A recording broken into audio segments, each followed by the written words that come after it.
어떻게 하면 이단을 방지하느냐? 빠지고 나면 나오기가 정말 힘듭니다.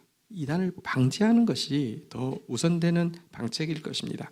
이단을 방지하는 비결에 대해서 이제 5가지를 한번 보도록 하겠습니다. 첫 번째는 교회의 윤리성을 회복하는 것입니다. 베드로전서 2장 12절입니다. 너희가 이방인 중에서 행실을 선하게 가져 너희를 악행한다고 비방하는 자들로 하여금 너희 일을 보고 오시는 날에 하나님께 영광을 돌리게 하려 함이라. 자,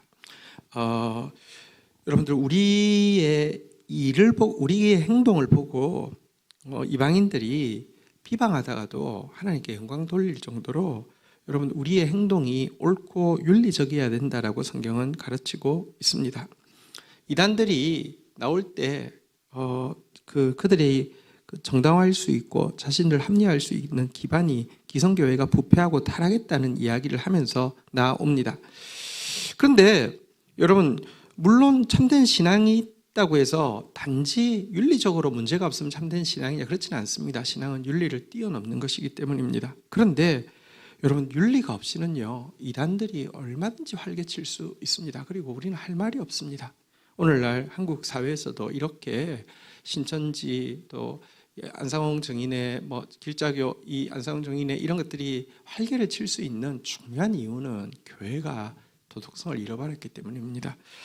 지금 교회의 도덕성과 윤리성의 회복에 교회의 사활이 걸려 있다고 생각하고 노력해야 한다는 것을 우리는 잊지 않아야 되겠습니다. 두 번째는요, 영적 지식을 갖추라는 것입니다. 베드로후서 3장 18절입니다.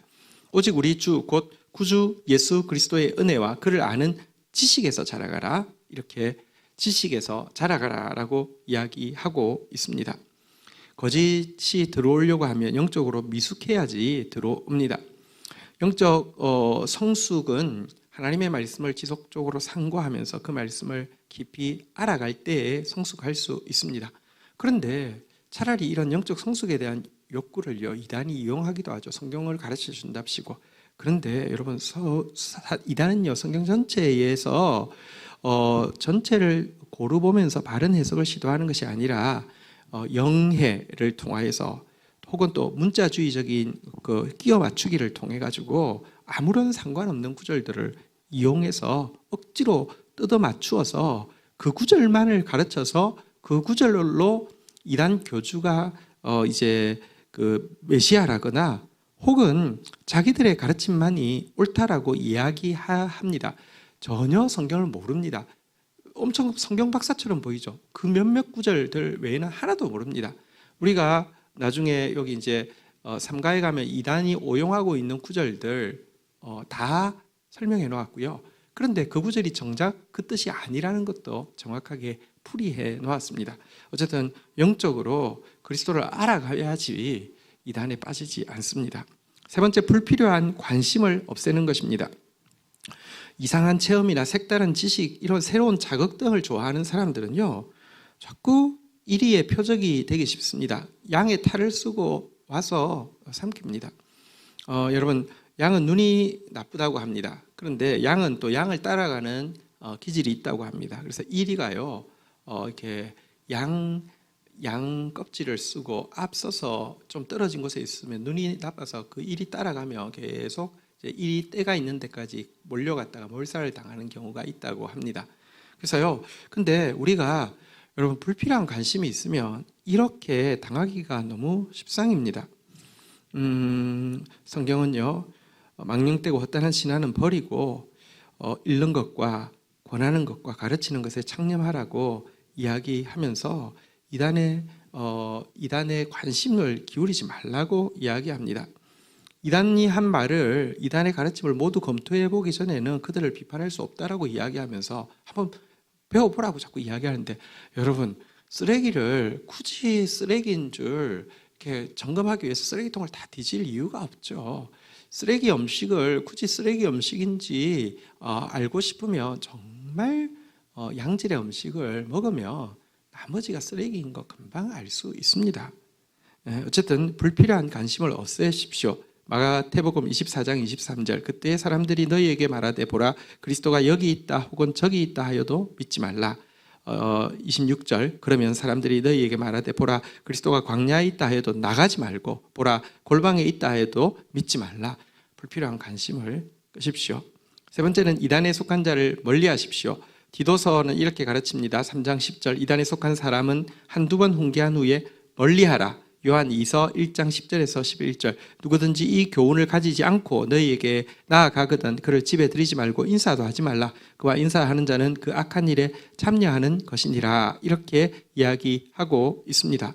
여러분 거짓을 신천지에서 왔는데도요 자기가 신분을 위장하기 위해서 선교사라고 소개하고 하는데요. 선교사님 이단인 줄 알고 나서도 이야기를 그런 식으로 합니다. 선교사님이 왔는데 무슨 선교사님입니까? 선교사도 아닐 분들은 님도 아니죠. 영혼을 해하기 위해서 온 도둑을 그렇게 부르면 안 됩니다. 관심도 끄실 뿐만 아니라 멀리 하시고요. 인사도 하지 말고요. 정중하게 관심 없습니다. 가십시오 하고 정확하게 끊어야 합니다. 그들이 그냥 내가 착한 사람 콤플렉스를 가지고 잘해주는 것 자체가요. 여러분들 우리가 도리어 그 일에 참여하게 될 수 있다는 것도 기억을 해야 된다고 성경이 가르치고 있습니다. 마지막으로 가정을 사랑의 공동체로 가꾸라라고 이야기하고 있습니다. 가정은 작은 교회입니다. 교회가 윤리성을 회복하는 것과 가정이 사랑을 갖추고 있는 것은 사랑이 있는 가정에서는 웬만하면 이단에 빠지지 않고요. 정말 건전한 교회에서는 또 웬만하면 교회에 속한 성도는 이단에 빠지지 않습니다. 디모데전서 3장 5절 사람이 자기 집을 다스릴 줄 알지 못하면 어찌 하나님의 교회를 돌보리오 그랬는데요.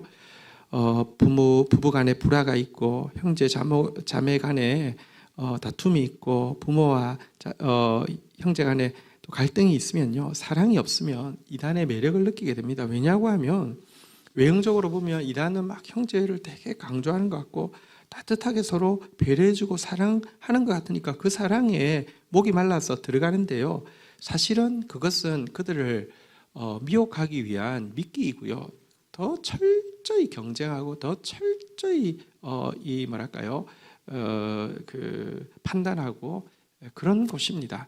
물건을 호객하기 위해서 막 간쓸게 달 빼줄 것처럼 하다가 그러지 않으면 획 돌아서는 것처럼 완전히 사랑하다가요 그들의 정체를 알고 돌아서면요 완전 정말 무시무시하게 변하는 거 그게 어떻게 사랑이겠습니까? 이단은 그렇습니다. 그런데도 사랑이 없는 가정에서 자란 사람은 그것에 목말라서 들어갔다가 빠져나오지 못하는 경우도 많습니다. 우리의 자녀를 지키는 길은 우리의 가정을 사랑으로 이렇게 붙들어 주는 것이 가장 확실한 길임을 기억해야 될 것입니다. 자, 1과 마쳤습니다. 감사합니다.